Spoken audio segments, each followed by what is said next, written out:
The last soldier to enter the ruins came back, missing 2 of his 4 arms. He did not speak for 6 days. When he finally opened his mouth, the only thing he said was, "It knew we were there before we crossed the gate." Then he asked the medic to close the curtain, and he did not speak again for a very long time. That was 3 months ago. Since then, the coalition had not sent anyone else into the fallen city of Darvith. The ruins sat in the middle of Velsorn's dry red plains like a broken jaw. Towers cracked open, roads swallowed by rubble, the old archways still standing somehow, as if the stone refused to forget what it once held up. From the outside, it looked like any other dead city on any other world scarred by war. But no one at the forward post treated it like a dead place. They treated it like a place that was still very much alive in the worst possible way. General Sura stood at the long observation window of the command post and looked at the ruins every morning. She had 6 arms, a gray exoskeleton that had seen for wars, and a reputation for making hard decisions without blinking. She was blinking now, slowly, the way she did when she was working through a problem. That did not have a clean answer. The creature the soldiers called the Unmovable had been in those ruins since before the ceasefire. No one knew exactly when it had arrived. The Treth, whose city Darvith had been, said their records showed a creature matching its description living in the deep structures beneath the city long before the bombardment began. The war had not killed it. Nothing had.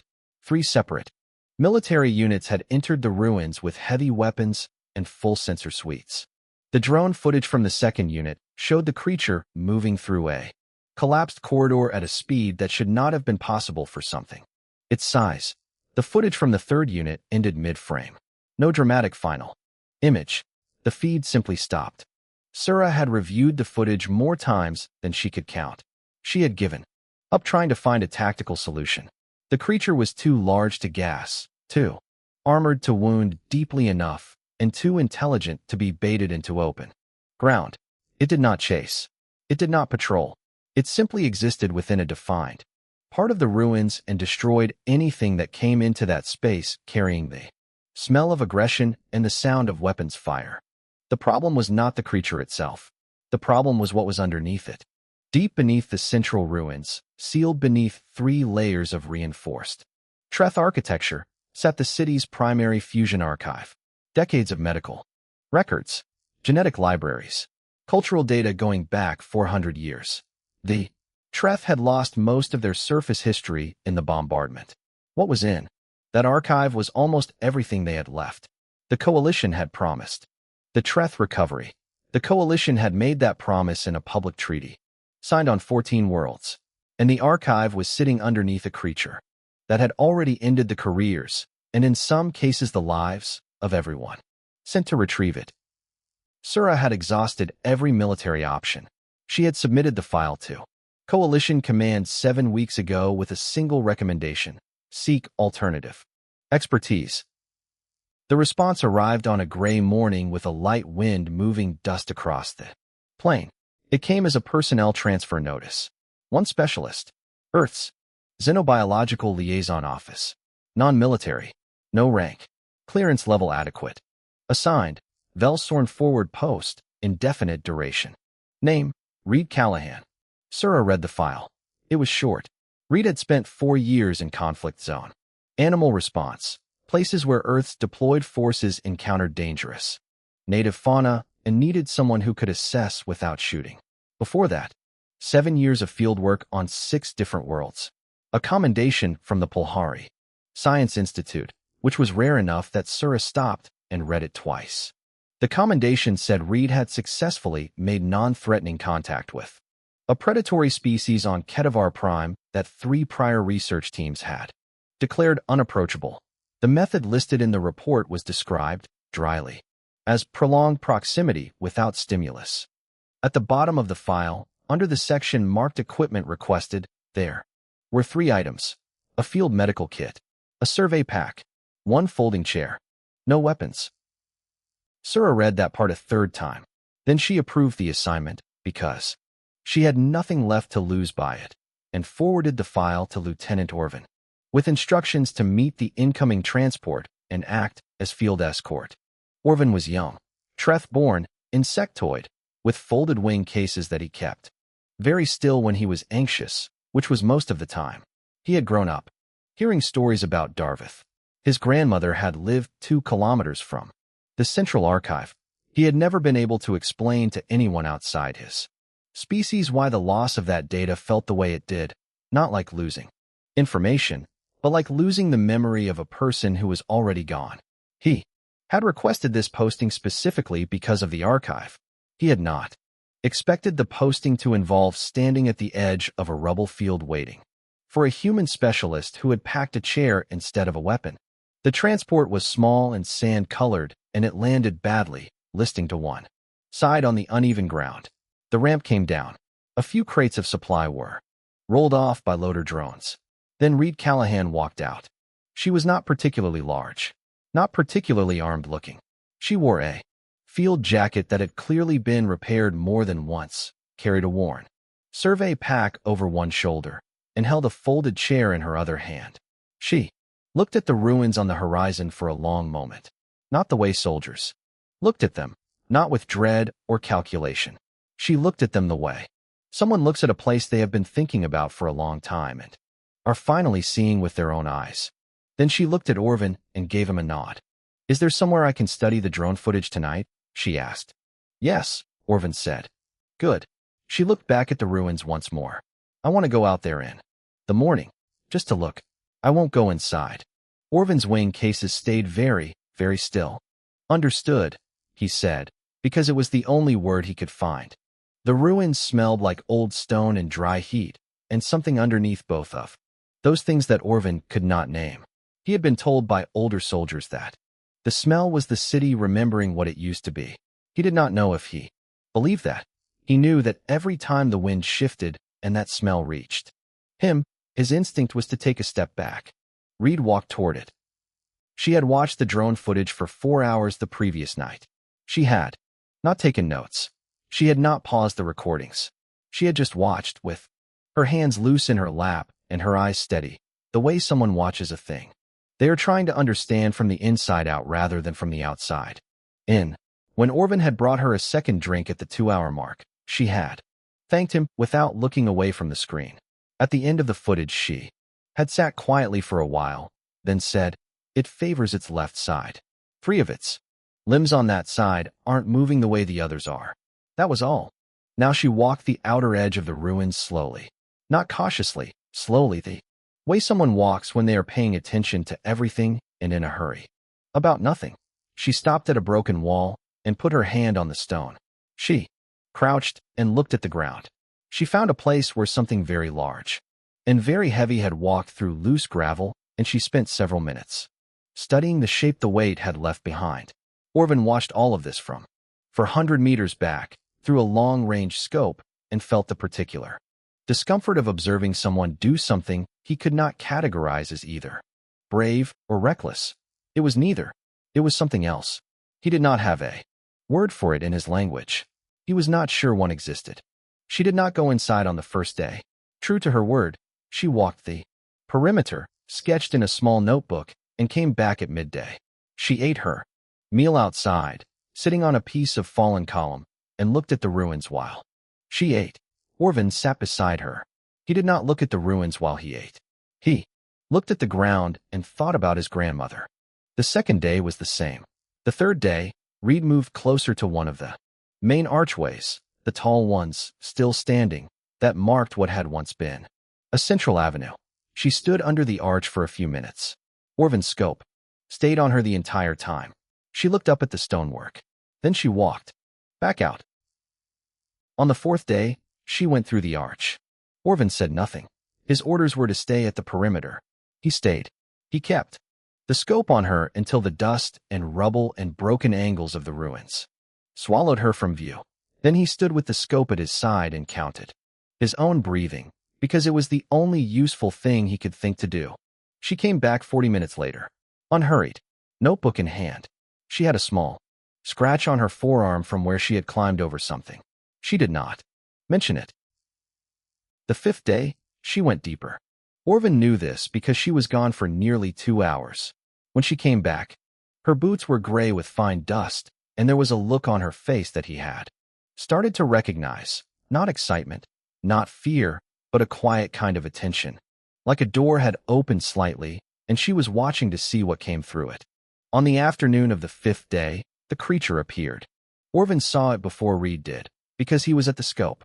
It came out of a wide collapsed section of what had once been a building, not fast, not charging, but with that terrible, deliberate weight that the drone footage had captured. It was enormous, wider than any land vehicle the Coalition fielded. Its 7 limbs moved in an uneven rhythm, 3 on the left side dragging slightly. Its body was covered in overlapping plates, each one scarred and layered like bark on a very old tree. Its 4 eyes were set wide, and 2 of them were clouded. Pale, damaged, perhaps long ago. It moved into the open ground between 2 collapsed walls, and it stopped, 30 meters from Reed. At the forward post, 2 soldiers who had been watching over Orvin's shoulder made sounds and took steps backward. Orvin did not. He kept the scope steady with both hands, and he watched. Reed had seen it. She had stopped walking the moment she noticed the movement. She stood still for 3 seconds, maybe 4. Orvin watched her hands. They did not go to her pack. They did not raise. They hung at her sides, open.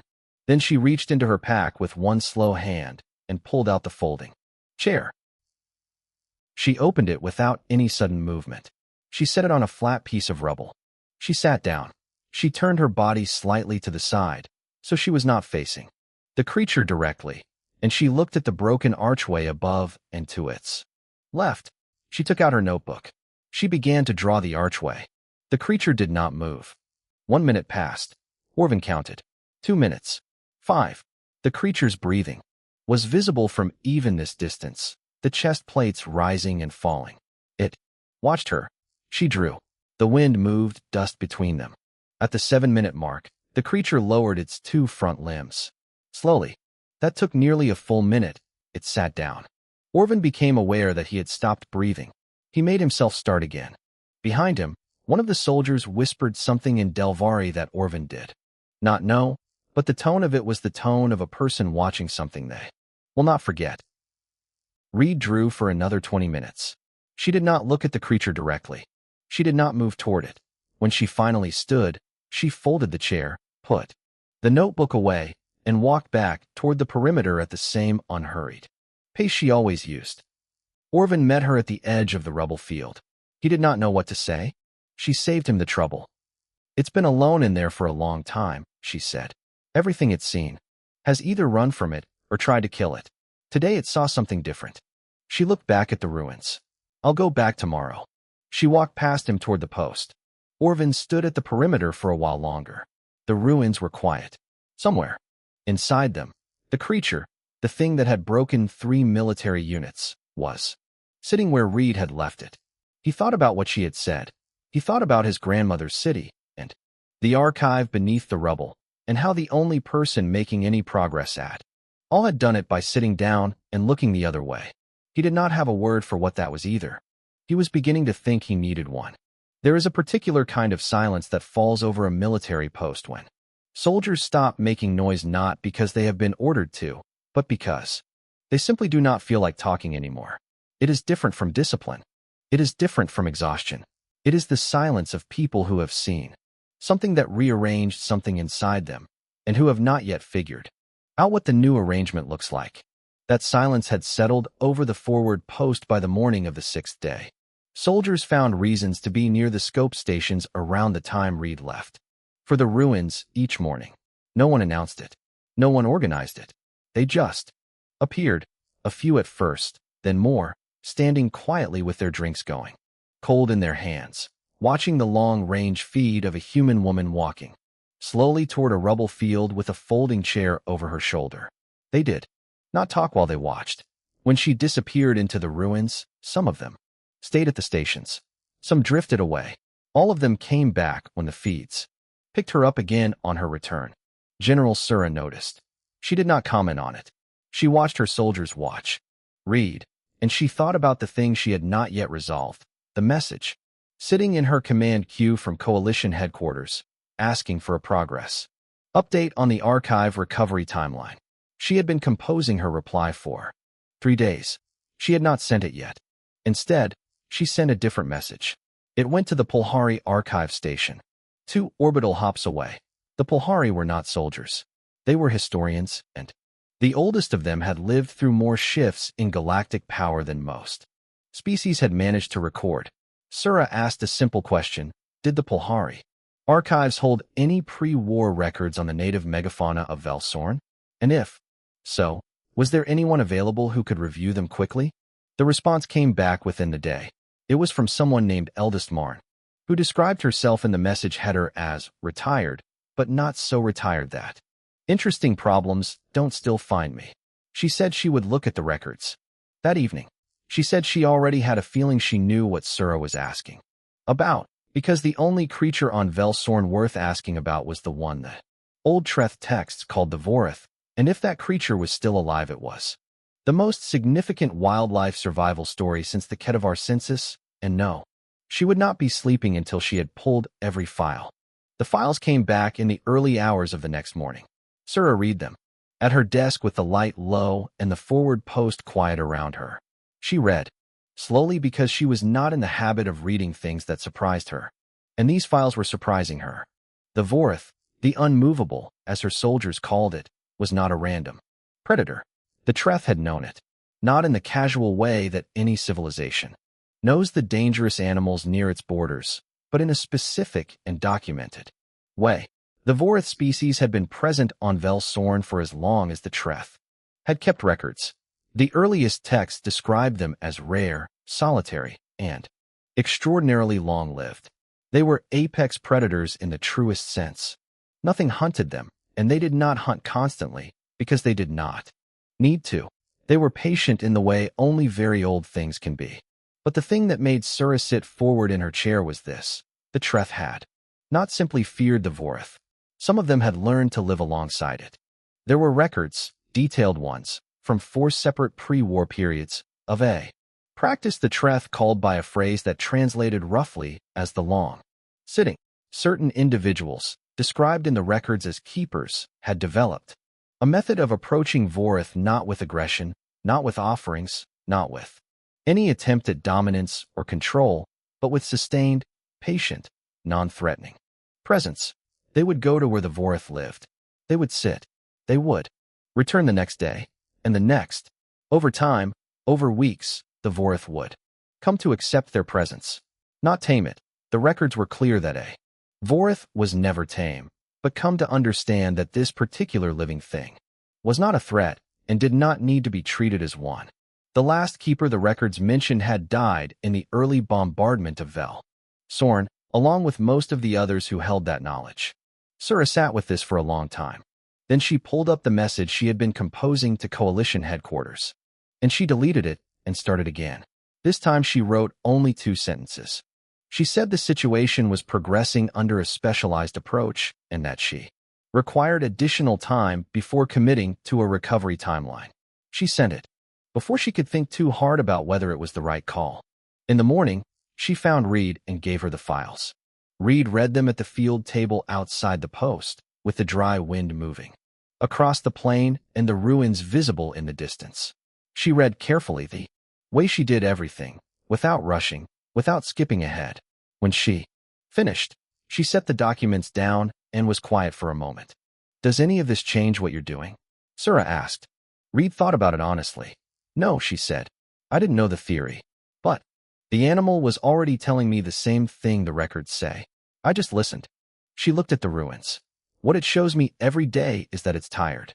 It's been hurt for a long time, and it's been alone for a long time, and everything that ever came near it since the war started came near it wrong. That's not a tactical problem. That's a grief problem." Sura was quiet. "A grief problem," she repeated. "Yes," Reed said simply. "And those take time." Sura looked at the ruins too. Somewhere inside them, the last surviving member of a species that the Treth had once called sacred was sitting in the rubble of the city it had outlived. Wounded. Alone. Waiting for something, perhaps, though? It could not have named what. "How much more time do you need?" Sura asked. Reed picked up the documents and folded them neatly. "I don't know yet. But I know I'm going back in today, and I think today will be different from yesterday. She picked up her chair and her pack, and she walked toward the ruins, and Sura stood there for a long moment watching her go, thinking about keepers, and about grief, and about the particular kind of knowledge that does not survive. Orvin started keeping notes on the 9th day. Not official notes. Not the kind that went into a military log or a field report. He bought a small paper notebook from the supply store at the post, the kind soldiers used for personal letters home, and he began writing in it each evening. After Reed returned from the ruins, he wrote what he had seen through the scope. He wrote what she had said afterward, if she said anything. He wrote his own questions, the ones he could not stop turning over, about what he was watching, and why it would not leave him alone. He did not show the notebook to anyone. It was not that kind of record. It was the kind a person keeps when they are trying to understand something that does not fit inside any category they already have. The visits had developed a rhythm by now. Reed arrived at the ruins at roughly the same time each morning. She moved slowly through the outer section, pausing here and there, letting the space get used to her the way a room gets used to a new piece of furniture. She set up her chair in the same general area, a wide stretch of open rubble between two collapsed walls, with enough sight lines that nothing could approach unseen from behind. She sat. She sketched or she wrote. Sometimes she spoke aloud, in a low, even voice, not directed at anything in particular, just a human voice making human sounds in the silence of a ruined city. Vorith appeared on the 9th day at the same place it had appeared before, emerging from the collapsed section to the east, moving with that slow, painful gait, settling its enormous weight at around 30 meters. It had started coming earlier in her visits. On the first days it had appeared only after an hour or more. Now it appeared within 20 minutes of her settling into her chair. Orvin had noted this in his notebook with 2 underlines and a question mark. On the 9th day, Vorith moved. Not toward Reed, or not exactly. It shifted its position, which it had not done before. It crossed the open ground slowly, moving diagonally, and it settled again at about 22 meters. Still sitting, still watching, but closer. Reed did not look at it when it moved. She kept her eyes on what she was drawing. Her pace of breathing did not change. Her hand did not pause on the page. Orvin watched through the scope and had the clear and slightly unnerving feeling that she had known Vorith was going to do that before it did. He wrote in his notebook that evening. She does not react to it. I do not think this is because she is not afraid. I think it is because she has decided her. Fear does not have permission to run things today. He looked at that sentence for a while. He did not cross it out. He began asking her questions around this time. Small ones, at first, at the end of the day when they walked back to the post together. He asked why she always looked to the side rather than directly at it. She explained that in most species, direct eye contact during an initial relationship signals aggression or challenge. You look at something directly when you're deciding whether to fight it, she said. I'm telling it I've already decided I'm not going to.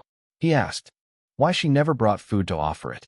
She said offering food to a predator before it trusts you tells it you think it can be controlled. I'm not trying to own it, she said. I'm trying to be worth knowing. He wrote that down too. On the 11th day, Vorith moved to 17 meters. It lay down there on its side, with the wounded left limbs stretched out. Orvin had never seen it lie down before. The drone footage had never shown it lying down, even injured. It had always held itself in a posture that said it was ready for whatever came next, lying on its side in the open, with a small human sitting 17 meters away drawing in a notebook, was a different kind of statement entirely. Orvin realized he was gripping the scope too hard and made himself loosen his hands. That evening, Reed came back more quietly than usual. She sat outside the post for a while before going in. Orvin sat nearby and did not push for conversation. After a while she said, without looking at him, its left limbs are worse than I thought. There's dead tissue. I could see it clearly today. She paused. It's going to lose those limbs if it doesn't get treated. Maybe already too late for one of them. Can it survive that? Orvin asked. Maybe.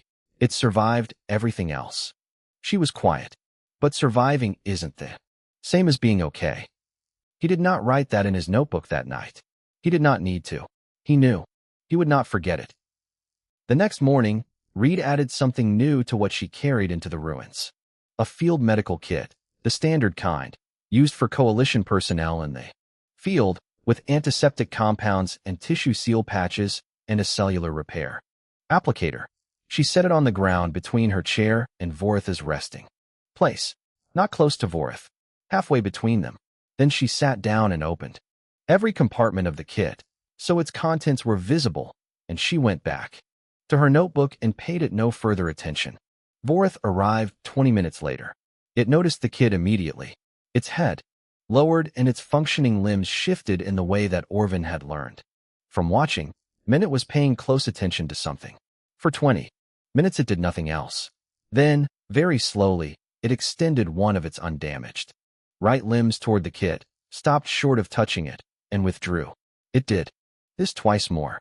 The third time it held the position for a long moment, close enough that Orvin could see the air disturbance from its breathing moving the fine dust around the kit's open compartments. Then it settled back into its resting position and looked at Reed. Reed looked up from her notebook. She met its eyes for exactly 2 seconds. The first time she had held direct eye contact with it. Then she looked back down.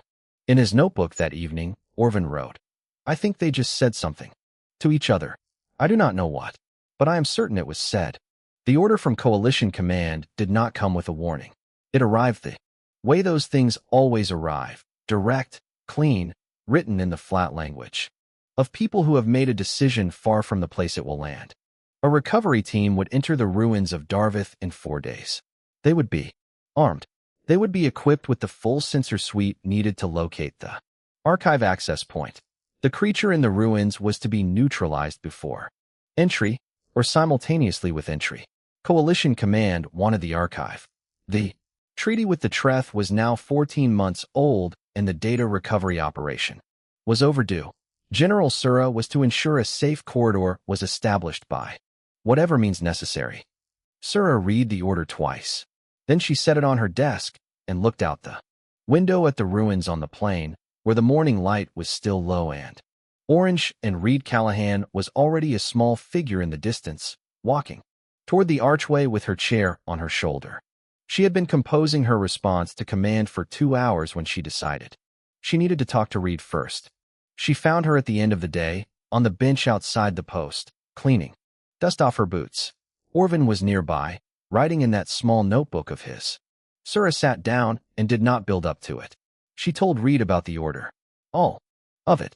The timeline, the armed team, the neutralization directive. Reed listened without interrupting. When Sura finished, Reed set down her boot and was quiet for a moment. "How are your soldiers doing?" Reed asked. "Not about the mission. Just in general. How are they?" Sura had not expected that question. "Better than they were 2 weeks ago," she said, and found that she meant it. There had been a change in the post that she had been observing without fully naming. The soldiers who watched Reed's sessions through the scopes had grown quieter, yes, but not in the heavy way of a post living with fear. They slept more steadily. There were fewer arguments. 2 soldiers who had been formally cited for aggression incidents had spent 3 evenings in a row sitting outside, talking about nothing. One of them had told Sura, unprompted, that watching what Reed was doing in the ruins was the first time in a long while that she had felt like something was going right. "If you kill Vorith," Reed said, "what do you tell them that means?" "I tell them the mission was completed," Sura said.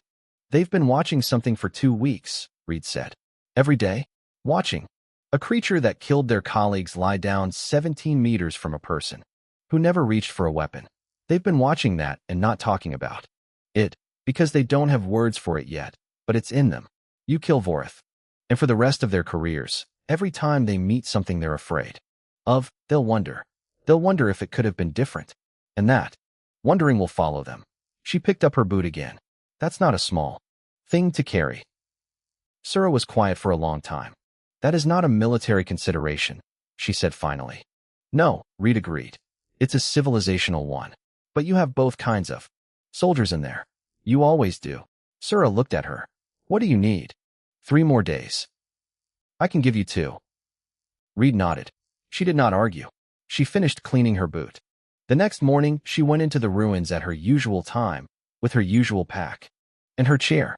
But she did not sit at the chair immediately.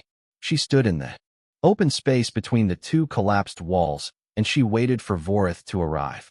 And when it did, when that enormous, scarred, wounded body came through the east gap and settled at its usual distance, she did something she had not done before. She stood up from the chair. She set down her notebook. She stood with her hands open at her sides, and she began, very slowly, to walk forward. Orvin gripped the scope at his station. Around him, 3 other soldiers had gone completely still. Reed walked at the pace of someone who is not going anywhere in a hurry. Each step measured. Her hands stayed open, palms visible, the way she had explained. Once to Orvin, because hands that are hiding something close, and open hands, have nothing to prove. She covered 5 meters. 10. She stopped at 12 meters and sat down on the rubble. Not in her chair, on the ground itself. At Vorith's level. Vorith had not moved. Its eyes tracked her the entire way. Its breathing was steady. Its limbs did not shift into any posture that the old drone footage had shown before an attack. Reed sat on the ground at 12 meters, and she reached into her pack, and she took out the field medical kit and set it open in front of her on the rubble. She rested her hands on her knees, palms up, and she did not move. 12 meters. Open hands. Open kit. No words. No noise. Orvin realized the post behind him had gone silent. He did not turn to check. He knew without looking that every scope was occupied, that people were standing in doorways, that no one was speaking. He had felt it happen, the way you feel a room change when everyone in it is holding the same breath. Vorith looked at Reed for a long time. Then it looked at the kit. Then it did something that Orvin had never seen any footage of in all the drone recordings, in all the sensor logs, in any of the documentation that existed about this creature. It extended one of its large right limbs, not toward the kit, but toward Reed's open hands. It moved slowly.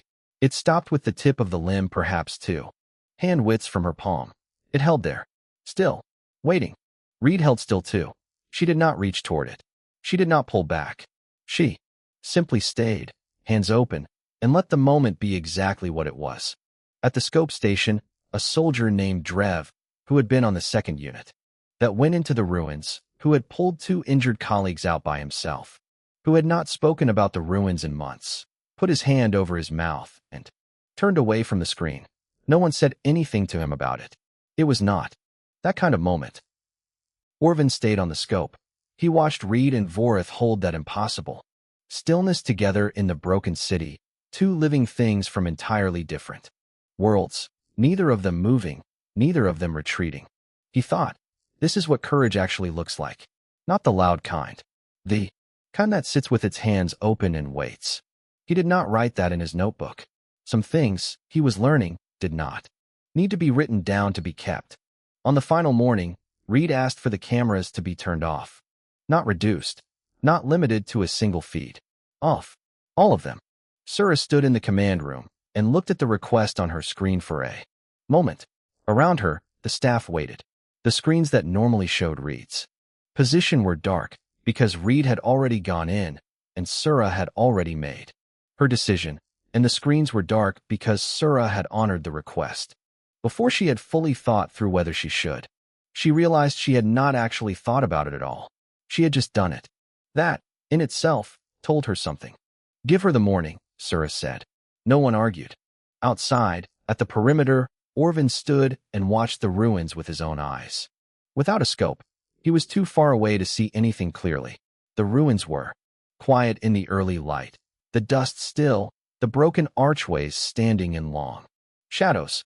Somewhere inside them, Reed was walking to wherever Vorith was. He knew her pace by now. He could measure it in his mind. He knew how long it took her to reach the open area between the walls. He knew how long it took Vorith to appear after she arrived. He counted without meaning to. He watched without being able to stop. What happened inside the ruins that morning, Reed described later in her field report. Not dramatically. She wrote the way she did everything, with attention, and without excess. She had walked to the open area. She had not set up the chair. She had sat down, directly on the ground in the place where she always sat, at what had become their distance, 10 meters, because Vorith had crossed to 10 meters on the second to last day and stayed there. She set the medical kit open beside her. She placed her hands on the ground in front of her, palms flat against the stone. Vorith came through the east gap within 5 minutes. It did not settle at 10 meters. It kept moving.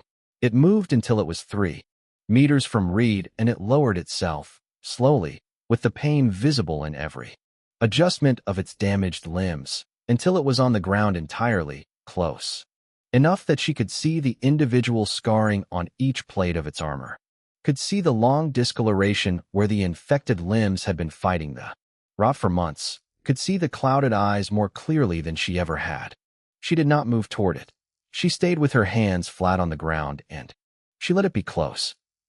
Vorith's head lowered. It moved toward her hands. Not to bite. The report was clear and clinical on this point, but Orvin, who read the report 4 times in the following week, understood that Reed had known there was no chance of that, and her certainty on that point was the thing that made it possible. The great head stopped with the broad snout a few centimeters from her open palms. It breathed, one long breath, out through the nostrils, across her hands and the stone around them. The breath moved the dust. Then Vorith lifted its head and looked past her, at the ruins around them, at the broken towers and the collapsed avenues, at the archways still standing, at the city that had been a city and was now the place where it had lived alone for a long time, holding what remained of itself together by habit and by the deep, old stubbornness of things that have not yet decided to stop. It made a sound. Reed described it in the report as low and resonant, felt more in the chest than heard with the ears, a sound with weight to it. She wrote that she did not know the vocabulary for what it meant, but she wrote that it felt, in the way that things sometimes feel before you can explain them, like the word for here. Still, not gone. She sat with Vorith for 4 hours. When she walked back to the post, she went directly to Sura. She said the recovery team could go in. They could go through the ruins, locate the archive, access point, and retrieve what they came for. Vorith would not stop them. She had one condition: no weapons drawn, slow movement, no loud noise. And one member of the team had to spend 2 hours with her before entry, learning the basics of how to move in a space where something was watching. Sura agreed without negotiating. The team went in the following morning. Orvin was on the scope. He watched the team move carefully through the rubble, slowly, quietly, the way Reed had described. He watched Vorith, visible at the far end of a long corridor, turn its great head toward the sound of their movement. Watched it track them. Watched it hold its position. The team found the archive access point. The data was intact. All of it. 400 years of Treth records, sealed under the rubble of the city that had kept them waiting. 3 weeks after that, a coalition xenobiological team arrived on Velsorn with medical equipment and personnel trained in large-scale fauna treatment. They spent a month working on Vorith's infected limbs. It was not a simple process. It was not a gentle one, in the physical sense. But Vorith held still through most of it. Reed was present for every session. Orvin's field notes, the small paper notebook he had never intended for official use, were submitted to the Coalition's xenobiological office at Reed's suggestion. He had resisted. She had said, simply, the people who come after us should know what it looked like from the outside. He had sent them. 6 months later, Orvin was stationed on a different world, near a different post, looking at a different set of ruins. Something large had been spotted moving. Inside them, no one knew what it was. The post commander had assembled a briefing on tactical options. Orvin had sat through the briefing and said nothing. When it was over, he went to the supply room. He came back with a folding chair. He walked to the perimeter. He did not say where he was going or explain himself. He set the chair down a respectful distance from the ruins, sat in it, and turned his body slightly to the side, the way he had watched Reed do so many times that it had become a part of how he understood the word patience. He waited. Behind him, after a few minutes, he heard footsteps, then the sound of someone finding another chair and dragging it forward. He did not turn around. He just moved over a little to make room.